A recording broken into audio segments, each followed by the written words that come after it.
મિત્રો આપણે MMK માધ્યમિક અને ઉચ્ચતર માધ્યમિક શાળા રાણા કંડોરણાની મુલાકાત લેશું.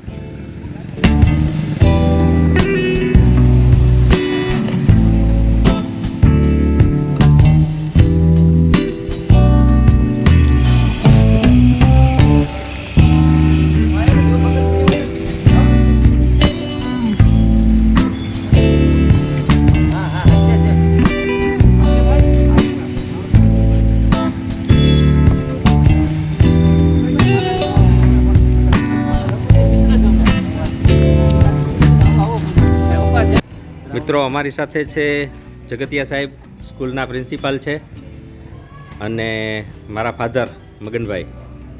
આજે અમે સ્કૂલની મુલાકાત લીધી છે અને થોડું સ્કૂલ વિશે જાણીએ આપણે. આપ આચાર્ય છો અહીંયા? હા, હું અહીંયા અત્યારે 19 વર્ષ સુધી વિજ્ઞાન શિક્ષક તરીકે અને પછી 3 વર્ષથી હું ચાર્જમાં છું અત્યારે. ઘણી સરસ સ્કૂલ છે સાહેબ. અમારે અહીંયા 9 ધોરણથી 12 ધોરણ સુધી વિદ્યાર્થીઓ માટે છે. કોમર્સ છે કે આર્ટ્સ કોમર્સ બે? આર્ટ્સ અને કોમર્સ બંને છે. સારું. તમારો સ્ટાફ પણ બહુ ક્વોલિફાઈડ છે અને બહુ સરસ છે. મેળો તમારા સ્ટાફને અને સરસ ક્વોલિફાઈડ સ્ટાફ છે તમારો. ખૂબ મજા આવી છે. નિષ્ણાંત છે એવું મેં સાંભળ્યું છે અને તમે ખૂબ પ્રયત્ન કરો છો, ખૂબ જાજુ સંશોધન કરો છો. હમણાં જ આપણે કંઈક સંશોધન કર્યું છે, એ કઈ છે? એમાં એવું હોય છે, ગુજરાત સરકાર દ્વારા નેશનલ ચિલ્ડ્રન સાયન્સ પ્રોગ્રેસ નામનો એક પ્રોજેક્ટ આવે છે. અને બચપનથી જ બાળકોમાં વૈજ્ઞાનિક વૃત્તિ કેળવાય અને પોતે સાયન્ટિસ્ટ બનવું હોય તો એના માટેનો પાયો છે. એના માટે થઈને પોરબંદર જિલ્લામાંથી દરેકથી સિલેક્શન થતું હોય. મારી સ્કૂલની 4 દીકરીઓ અને ભાવસીજીમાં એક દીકરી ભણે છે, એ મારી દીકરી છે. અને એને 5 પ્રોજેક્ટ તૈયાર કર્યા હતા. એમાંથી 5 રાજ્યમાં સિલેક્ટ છે અને એક દીકરી છે એ નેશનલ લેવલ માટે સિલેક્ટ થઈ. અને પોરબંદરનો જે આપણો દરિયા કિનારો છે એ બહુ સરસ મજાનો ડેવલપ થયો છે. અને એમાં જે મરાઈન આલ્ગી એટલે સી વીડ્સ અથવા તો આપણે દરિયાઈ લીલી કહીએ છીએ, એ પ્રોજેક્ટ છે સમગ્ર રાજ્યમાં નંબર મેળવી અને હવે નેશનલ માટે ભોપાલ મુકામે લોકો જતા ડેસ્ટિનેશન માટે. અને સાહેબ તમે જે અભ્યાસ કર્યો તમારો છે એ આ બોટનીને લગતો જ છે? હા, હું એમએસસી, મારો વિષય મેન બોટની વનસ્પતિ શાસ્ત્ર હતો. બહુ સારું. અને એનો ઉપયોગ એ છે ને હું વિદ્યાર્થીઓમાં આપું. મારા છોકરા લગભગ બધા બાળકો છે બધા, એ મોટાભાગની 40-50ની વનસ્પતિ ઓળખે અને એના ઔષધીય ઉપયોગીતા પણ એ લોકો જાણે. કોરોના કાળ હતો તો એ છોકરા બધા ઔષધો લઈ ગોતી આવે બધા, પછી ઉકાળો બનાવે બધા પીએ અને ગામડામાં પીવડાવતા. એટલે એનામાં એક જે કહે ને કે નેચરલ ટેલેન્ટ આવે, જે ગ્રામ્ય વિસ્તારમાં બાળકોમાં જે કઈ કોઠાસૂઝ છે, વડીલોમાં પડી છે, તો એ બહાર આવે. ઘણું સારું. પાયામાં મૂળ સાયન્સ છે પાછું. સારું કરો છો તમે.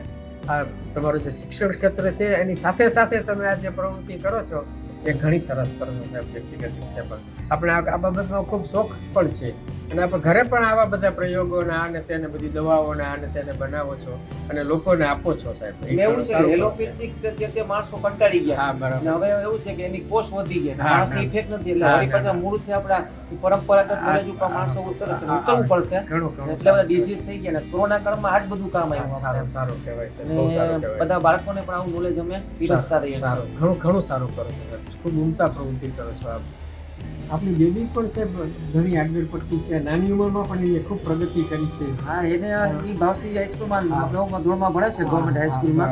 અને એને જ હમણાં દરિયા લીલી વિશે પ્રોજેક્ટ કર્યો છે. એટલે એને 14 વર્ષની ઉંમરે એમ કે જુનિયર સાયન્ટિસ્ટનો એવોર્ડ એને મળેલો છે. અત્યારે હવે ભોપાલ જશે પોતે. એટલે બાળકોમાં બધી રિસર્ચ પ્રવૃત્તિ વધારે ડેવલપ થઈ ગઈ છે. ખૂબ આપ પ્રોત્સાહન આપો છો આપણા છોકરાઓને, એ પણ સાહેબ ખૂબ સારું કહેવાય. મ્યુઝિક એ શીખે છે મ્યુઝિક પણ સાથે ઘણું સારું કહેવાય છે. સાહેબે એને માટે સ્પેશિયલ હાર્મોનિયમ લીધું છે. આપણા છોકરાઓ માટે સાહેબ આપ ઘણું ધ્યાન આપો છો અને ખૂબ સારી પ્રગતિ કરે છે બધા. નહીં, બાળકો એવું છે. અમે કોરોના કાળમાં એવું થયું એ સમય હતો બધાને ભણવાનો નતો સમય, બચવાનો સમય હતો. પછી અમારે સ્કૂલના છોકરાએ 20 જાતના પતંગિયા શોધી નાખ્યા. એટલે એની બુક પણ અમે બહાર પાડવાની અલગ ટાઇટલ આપશો, અમે કરુણાના પતંગિયા. હા, છોકરા અલગ મોબાઈલ તો હતા, અલગ અલગ ક્લિક કરીને ફોટો પાડી આવે, પછી અમે બતાવે, એક્સપર્ટને મોકલીએ અમે ઝૂલોજીસ્ટ વાળાને. તો એ લોકો અમને પછી માહિતી આપે કે આ પતંગિયું છે.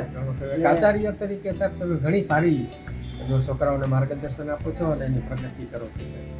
અમને આનું ફળ મળે છે. ના, ઘણું સારું. જોરદાર.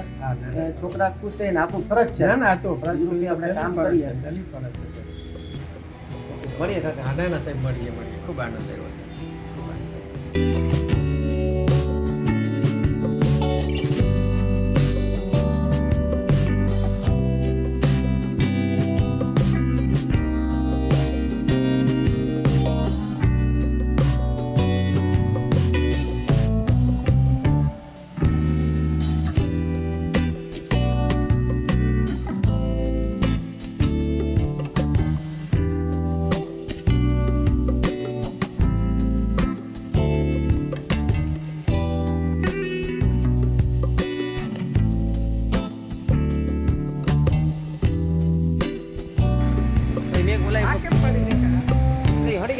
ટોયલેટ એને સ્વચ્છ કરાવ્યા છે અહીંયા રીગનો કરવા જ પાછા તમે કરી નાખશો